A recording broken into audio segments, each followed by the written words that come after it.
ആ മനുഷ്യരല്ലേ, മനസ്സ് മാറിപ്പോവും. സർവ്വസാധാരണം അങ്ങനെ തന്നെ.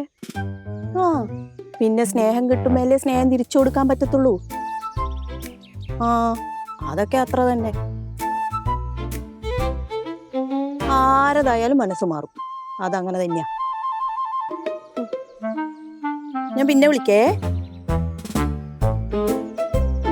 നിങ്ങളെന്താ ഇവിടെ ഇങ്ങനെ പതുങ്ങി നിന്നിട്ട് എന്നെ പേടിപ്പിക്കുന്നേ? ഞാൻ നിന്നെ പേടിപ്പിച്ചൊന്നുമില്ല, അല്ലെങ്കിൽ പതുങ്ങി നിൽക്കുകയല്ല. ഞാനും ഇവിടെ ഉള്ള ആളല്ലേ, പിന്നെ നീ എന്നെ കൊണ്ട് പേടിക്കുന്നു? പിന്നെ ഇങ്ങനെ വന്നിട്ട് പെട്ടെന്ന് ഇങ്ങനെ ഫ്രണ്ടിൽ നിന്ന് കഴിഞ്ഞാൽ ആരായാലും പേടിച്ചു പോകൂലേ? അങ്ങനെ പേടിക്കുന്നുണ്ടെങ്കിൽ എന്തോ കള്ളത്തരമുണ്ട്. അത് നിങ്ങളുടെ മനസ്സിൽ കള്ളത്തരം ഉള്ളതുകൊണ്ട് തോന്നുന്നതാ. എന്റെ മനസ്സിൽ ഒരു കള്ളത്തരവും ഇല്ല. എനിക്ക് ആരെയും കണ്ടൊരു പേടിയും തോന്നിയിട്ടില്ല. നിനക്കാണ് പേടി തോന്നിയതല്ല. നീ ആരെയാ ഫോൺ ചെയ്തോണ്ടെന്ന്? ഞാൻ ആരെങ്കിലും ഫോൺ ചെയ്യും, അതിനെന്താ? ആരാ ഫോൺ ചെയ്യുന്ന പറഞ്ഞാ ആകാശം ഇടിഞ്ഞു വീഴുവോ? ചിലപ്പോ ഇടിഞ്ഞങ്ങ് വീണാലോ? ഇടി, ഞാൻ നിന്റെ ഭർത്താവല്ലേ. നീ ആരെയാ ഫോൺ ചെയ്യുന്ന എന്നോട് പറഞ്ഞോണ്ട് വല്ല കുഴപ്പമുണ്ടോ? അല്ല, ഞാൻ നിങ്ങളെ ഭാര്യയല്ലേ. നിങ്ങൾ എന്നോട് ഇങ്ങനെ വന്ന് ചോദിക്കാൻ തന്നെ പാടണ്ട, നീ ആരെയാ ഫോൺ ചെയ്യുന്നെന്ന്. ഇതെന്നെ എത്ര വലിയ തെറ്റാ? തെറ്റ് ശരിയൊക്കെ ഞാൻ അധികം വൈകാതെ പുറത്ത് കൊണ്ടിരുന്നുണ്ട്. അതൊരു കുത്തി പറയല്. നിന്റെ ഫോൺ ചെയ്യലത്തിരി കൂടുതലാ. ഇനി അധികം ആരെയും ഫോൺ ചെയ്യണ്ട കേട്ടാ, അങ്ങ് നിർത്തിക്കും. ഞാൻ ഫോൺ ചെയ്യൽ നിർത്താം. എന്നാ പിന്നെ നിങ്ങളും ഫോൺ ചെയ്യൽ അങ്ങ് നിർത്ത്. ഈ പെണ്ണുങ്ങൾ അങ്ങനെ അധിക നേരം ഫോണിൽ സംസാരിച്ചുകൊണ്ടിരിക്കുന്നത് അത്ര ശരിയുള്ള കാര്യമല്ല. അപ്പൊ നിങ്ങൾ ആണുങ്ങൾക്ക് എത്ര നേരം വേണമെങ്കിലും ഫോൺ ചെയ്യാം, അത് ശരി കേടൊന്നല്ല അല്ലേ? ഓരോ ന്യായവും കൊണ്ട് വന്നോളൂ. നിന്റെ ഫോൺ വിളി എനിക്ക് അവസാനിപ്പിക്കാൻ അറിയാടി.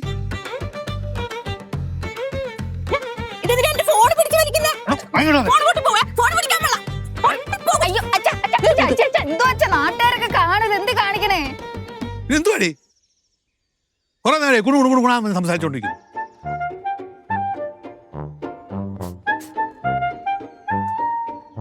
നിന്നെ ഞാൻ എടുത്തോളാടി. ഓ, എടുക്കാൻ വേണ്ടി ഞാൻ പണ്ടത്തെ അത്ര കനമൊന്നല്ല. എന്തോ സംഭവം? എന്താ സംഭവം എന്നോ നോക്കി വെച്ചോ. ഇവിടെ ശരിയല്ലേ ഉള്ളു? ആ അമ്മ എന്ത് ചെയ്യുന്നൊക്കെ ഞാൻ കണ്ടുപിടിച്ചിട്ട് ഞാൻ മക്കളുടെ ഒക്കെ പറഞ്ഞു തന്നോളാം. തലക്ക് ഓളം കാണാൻ തോന്നു ശരിയല്ലാന്ന്. എന്തിനാ പറഞ്ഞു കൊടുക്കുന്ന പിള്ളേരോട്? എടി, ഒരു കാര്യം ചോദിച്ചാൽ കൃത്യമായിട്ട് ഉത്തരം പറയാൻ പറ്റിയില്ലെങ്കിൽ പിന്നെ കിടന്ന് ഉരുണ്ട് കളിക്കരുത്. നിങ്ങൾ ഫോൺ ചെയ്ത് നടക്കുമ്പോൾ ഞാൻ വന്ന് ചോദിക്കുന്നുണ്ടാ ആരെയാ വിളിക്കുന്നതെന്ന്? നീ ചോദിക്കുന്നേ എനിക്ക് പറയാൻ ഉത്തരം ഉണ്ട്. സത്യസന്ധമായിട്ട് ഞാൻ പറയാം. ഫോൺ വിളിക്കുമ്പോൾ ഞാൻ പറകിലെങ്ങാനും നോക്കി അങ്ങ് ഓടും ഫോൺ എടുത്തിട്ട്. ഞാൻ അങ്ങനെയൊന്നും ചെയ്തിട്ടില്ലല്ലോ, ഇവിടെ നിന്നിട്ട് തന്നെയല്ലേ സംസാരിച്ചേ. എന്റെ പൊന്നെ, പതുക്കെ സംസാരിക്കാൻ നാട്ടുകാരൊക്കെ നോക്കുന്നു. പറയിപ്പിക്കുന്നതല്ലേ? നാട്ടുകാർ പറയുന്നതിന് മുമ്പ് നമ്മൾ പറഞ്ഞു നിർത്തിയാൽ ഇവക്ക് നല്ലത്, നിനക്ക് നല്ലത്, നമുക്ക് എല്ലാവർക്കും നല്ലത്. അതുകൊണ്ടാണ് ഞാൻ ഇടപെട്ടത്. ഫസ്റ്റ് നിങ്ങളെ മനസ്സിൽ കേടെടുത്തിട്ട് അങ്ങ് മാറ്റും.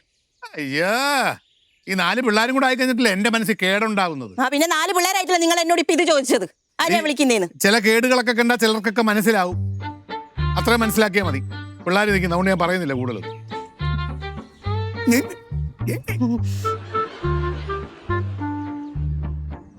ഉപദേശിച്ച് നന്നാക്കാൻ നോക്കമ്മേ. എന്തോ സംഭവം? എന്റെ അച്ഛൻ പുതിയ ഇതൊക്കെ പുറപ്പെടുവിച്ചിട്ടുണ്ട് ഇവിടെ. എന്തോന്ന്? എന്താ പറയാതിന്?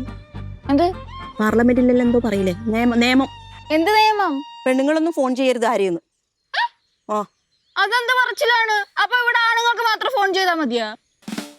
നീ പോയിട്ട് നിന്റെ അച്ഛനോട് പറഞ്ഞേ അമ്മ ഫോൺ ചെയ്യൂന്ന്. ഞാനാ? എടി എടി എടി, ഞാൻ കേൾക്കുന്നുണ്ട്. നിന്റെ അമ്മ പറഞ്ഞത് മുഴുവൻ കള്ളത്തിലാ. ഞാൻ പറഞ്ഞിട്ടൊന്നുമില്ല പെണ്ണുങ്ങൾ ഫോൺ ചെയ്യരുന്നു. അവിടെ ഇപ്പൊ ഉണ്ടായിരുന്ന പിന്നെ ഇവർ അച്ഛനാ പറഞ്ഞേ, ചുമ്മാ.